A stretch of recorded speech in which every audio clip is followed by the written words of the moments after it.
"Can I help you with your bag, sir?" The voice was polite, but the way the young man's eyes skimmed over Nathan Caldwell's old sneakers said something else entirely. Nathan smiled anyway and said no. He wasn't here to be helped. He was here to watch. He looked like just another wary dad in a faded T-shirt and cargo shorts. He didn't carry a briefcase. He didn't wear a name tag. But everyone he passed was about to learn his name. Because the man they just dismissed was the one signing their paychecks, and by the time this weekend was over, they'd remember exactly who he was. Thank you for being here. Sometimes, the smallest moments carry the greatest meaning. Today's story is one of those, quiet, powerful, and worth remembering. If it touches your heart, feel free to share your thoughts in the comments. And if you'd like more stories like this, you're warmly invited to subscribe and tap the bell so you won't miss the next one. Now, let's take a closer look at what really happened. Scene begins. Arrival at Canyon Springs Resort, Arizona. It was just after 6:30 p.m. when Nathan Caldwell pulled his dusty SUV into the winding drive of Canyon Springs Resort, nestled just outside Flagstaff, Arizona. The sun hadn't let up. Even as the evening settled in, the heat still rose from the pavement like breath from an oven. The sky behind the cliffs looked like it had been brushed with fire. Orange, crimson, gold, burning behind jagged peaks. Nathan eased the gear shift into park and let out a long breath. In the back seat, his daughter Leela had finally dozed off, her cheek pressed against the window, mouth slightly open. A cheap pink tablet had slid from her lap, frozen mid-cartoon. Nathan didn't move. He just sat there for a minute, letting it all settle. The silence, the wait, the reason they'd come. 6 hours from San Diego. 2 gas stops, 1 drive-through. No real urgency to make the trip, except for the promise. A promise to her. They could have done Disney. Again. But she had seen pictures of this place. The indoor waterfall, the glass atrium, the mountain view, and she hadn't stopped talking about it for weeks. So he made a call. Quietly. Through his firm. He booked the deluxe suite for 5 nights. Nothing special. Just the way he liked it, no one knowing who he was. Nathan Caldwell never booked rooms under his own name.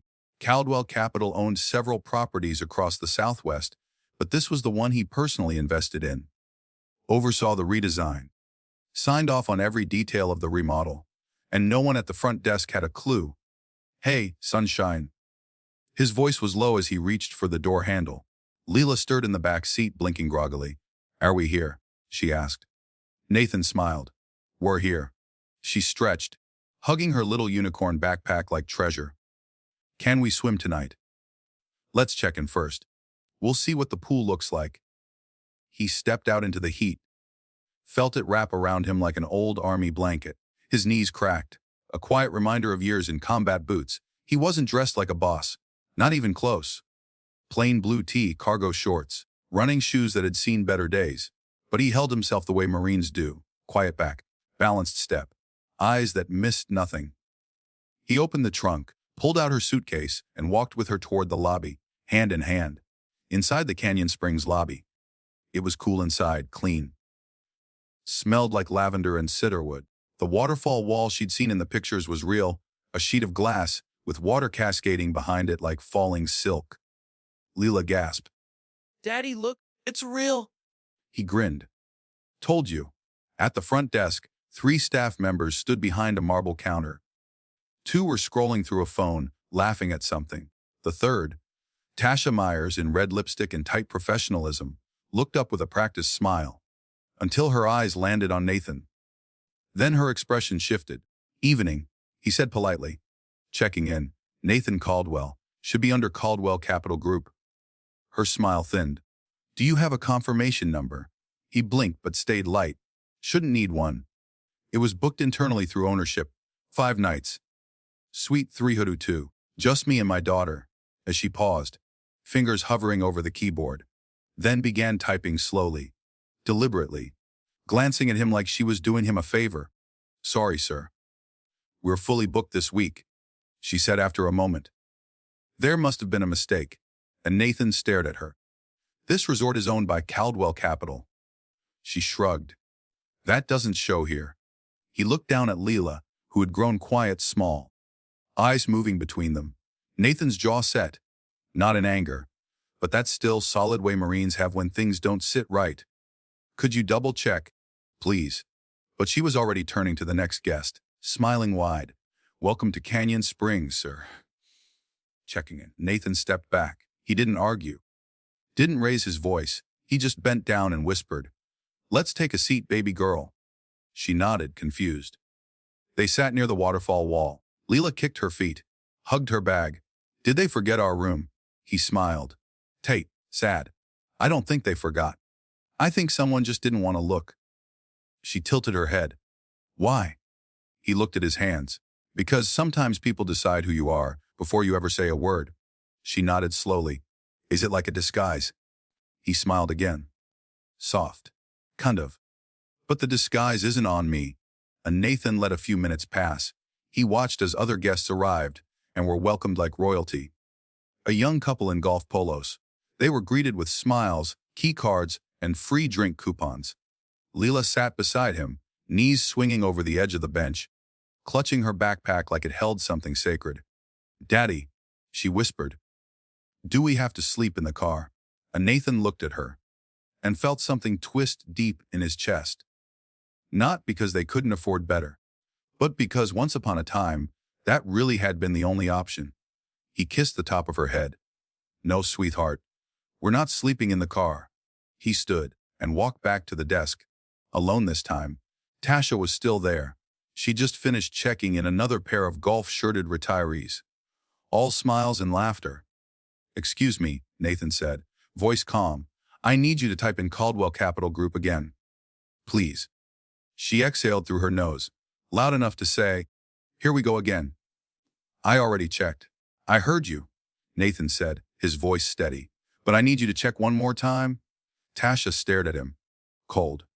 But something about the way he said, please, made her pause. She turned to the screen. Typed. Paused. For just a second. Just one. Her face changed. Recognition. Then it vanished. She clicked a few more keys. Shook her head. Nope, sorry. Nothing. And Nathan didn't flinch. He didn't even look surprised. He nodded once, then stepped away. From the bench, Leela watched him, her little eyes following his every move. He found a chair near a tall planter and pulled out his phone. One quick call. Lisa. It's Nathan. Yeah, I'm at Canyon Springs. With Leela. A pause. Nope. They say the hotel's full. Pause again. Yes, I know how ironic that is. He smiled, but it didn't touch his eyes. Can you check the booking on your end? Same account as always. Room 302. Let me know. I'll wait. He hung up. Leela came over and leaned her head on his shoulder. He let her, because that question, do we have to sleep in the car, was still ringing in his ears. A few minutes passed. His phone buzzed, 2 messages, both from Lisa. Confirmed. Suite 302, 5 nights, under Caldwell Capital. It's in their system. Want me to call the GM? Nathan stared at the screen. Then looked up at the desk. He typed back. No, let's give them one more chance. He stood. This time, someone new stepped forward. Darren Brooks, mid-30s, neat mustache, wearing a beige blazer. Good evening, sir.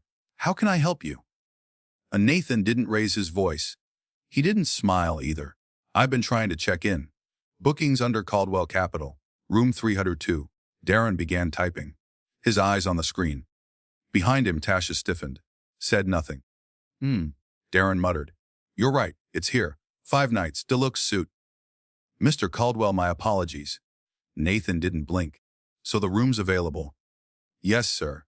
Not sure why that didn't come up before. And Nathan nodded slowly. You might want to look into that.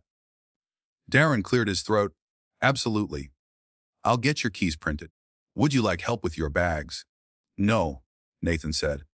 I'd like to speak with your assistant general manager. Darren froze. She's not in until tomorrow morning. Nathan tilted his head slightly. Okay, assistant GM Bull. I'll check if she's available. Darren disappeared into the back. Nathan looked over at Tasha. She didn't meet his eyes. She was staring down at a pen like it held the meaning of life. Daddy. Leela had wandered back to his side. Do we get our room now? He nodded. We did, but I'm not done yet. A few minutes later, Darren returned with 2 fresh key cards.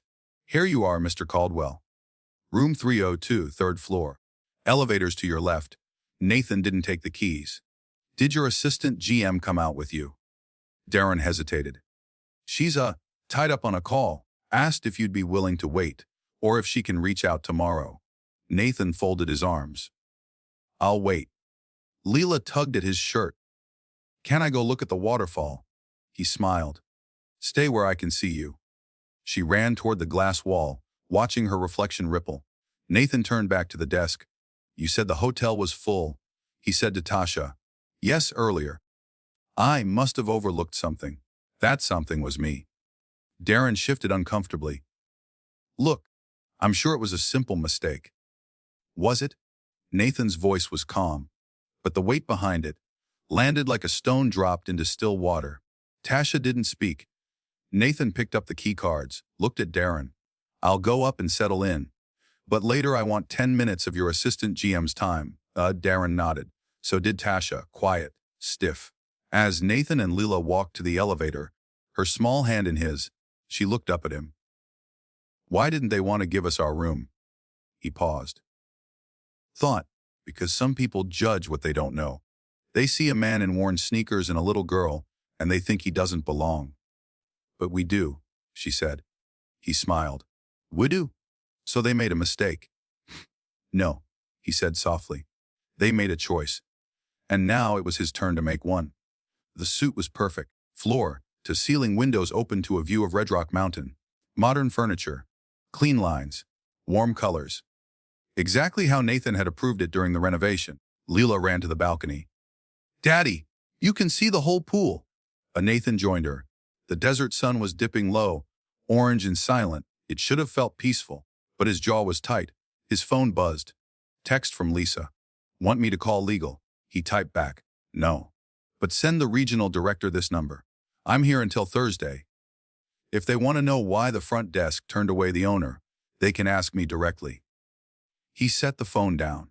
10 minutes later, a knock at the door. A woman in her 40s stood outside. Sharp blazer, cropped blonde hair, clipped ID badge, Valerie North. Assistant General Manager. Nathan Caldwell. She asked, catching her breath. I'm sorry I didn't meet you earlier. I understand there was an issue with your check-in. There was, Nathan said. He stepped aside. Come in, she entered. Nervous, Nathan sat. She remained standing. Tell me, he asked, folding his hands. Do you know who I am? Valerie nodded. Yes. After Darren came back, I checked. You're listed under the silent ownership group.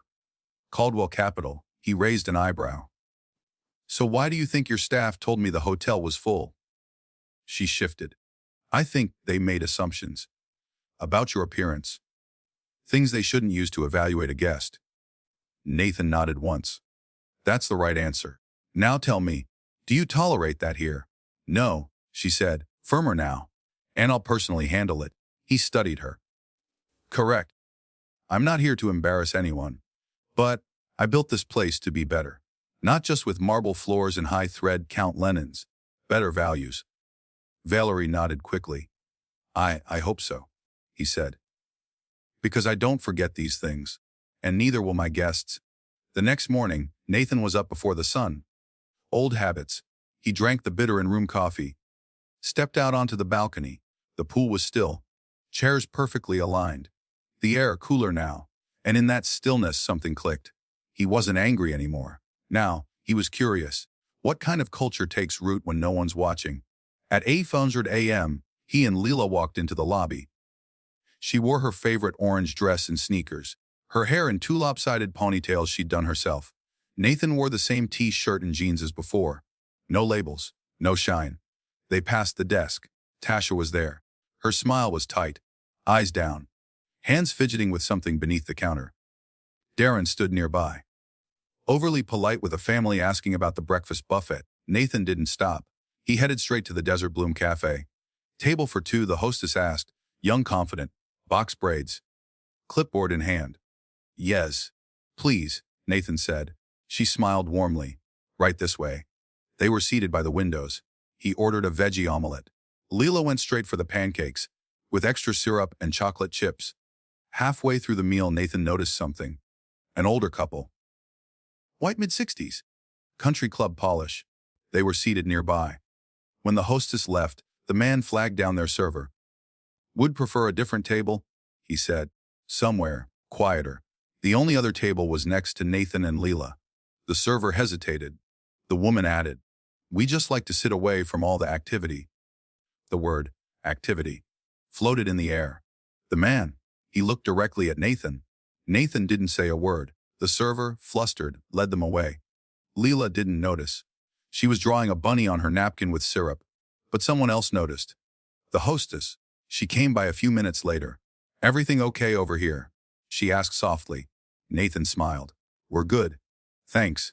She lowered her voice. I just wanted to say I saw that. I'm sorry. That couple's known to be sensitive. You handled it well, he said.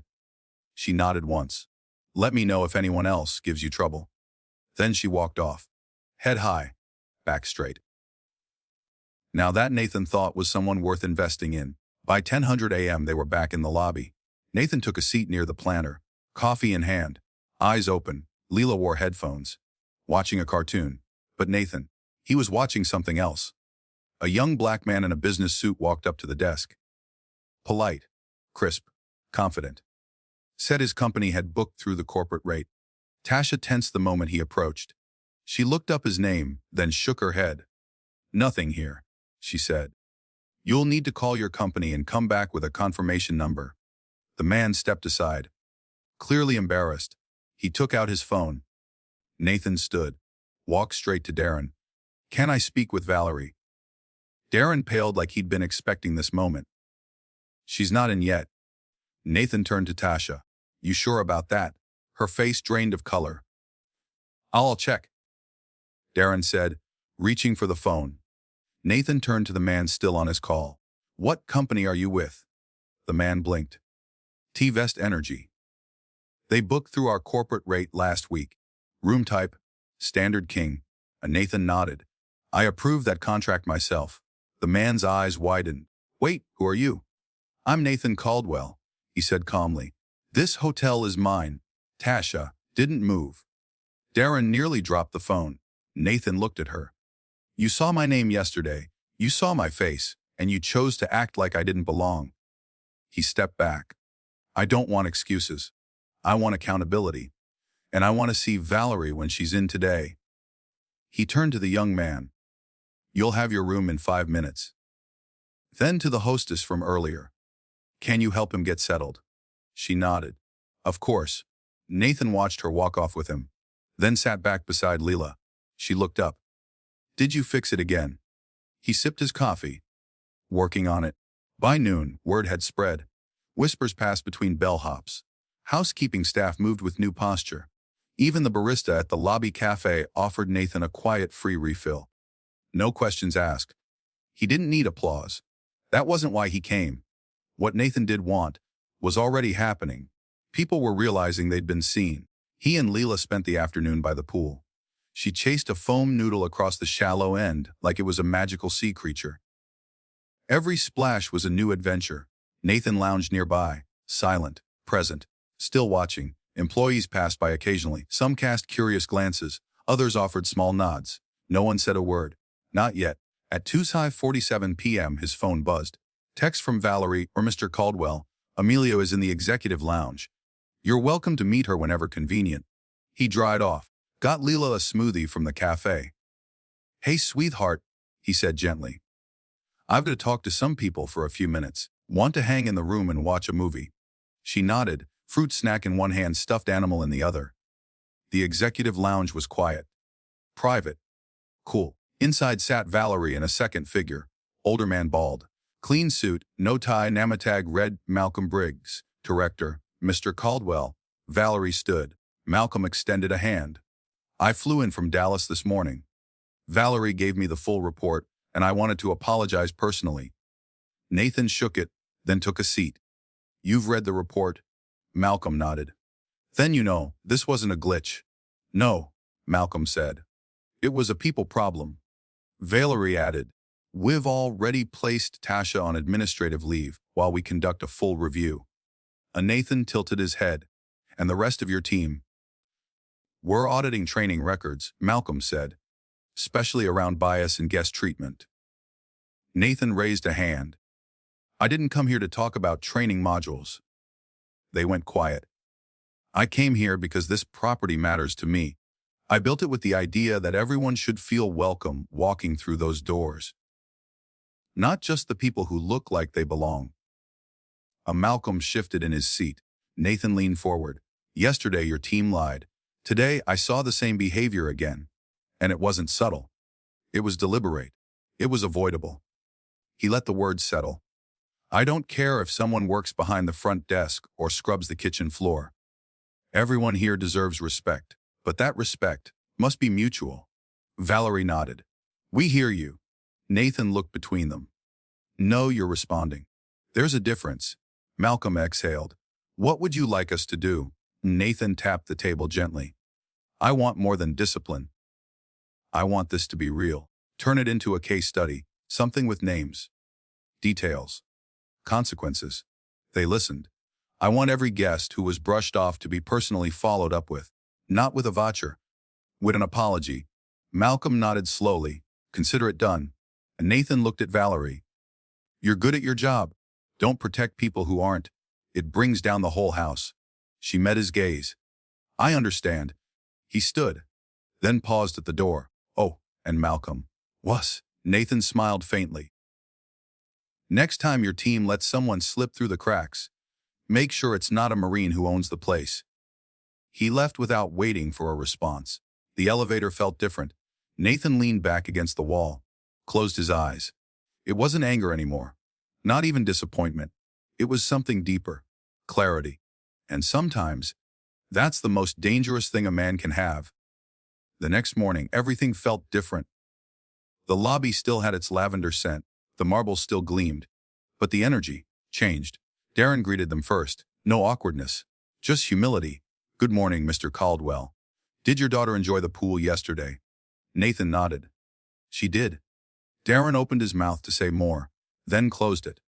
But the respectful nod said enough. At breakfast, the same hostess approached quietly. I heard what you did, she said under her breath. A lot of us really appreciate it. Nathan smiled. You were already doing it right. That's what matters. They ate slowly, talked about pancakes and cartoons. Leela clung to his arm afterward, humming something she'd made up.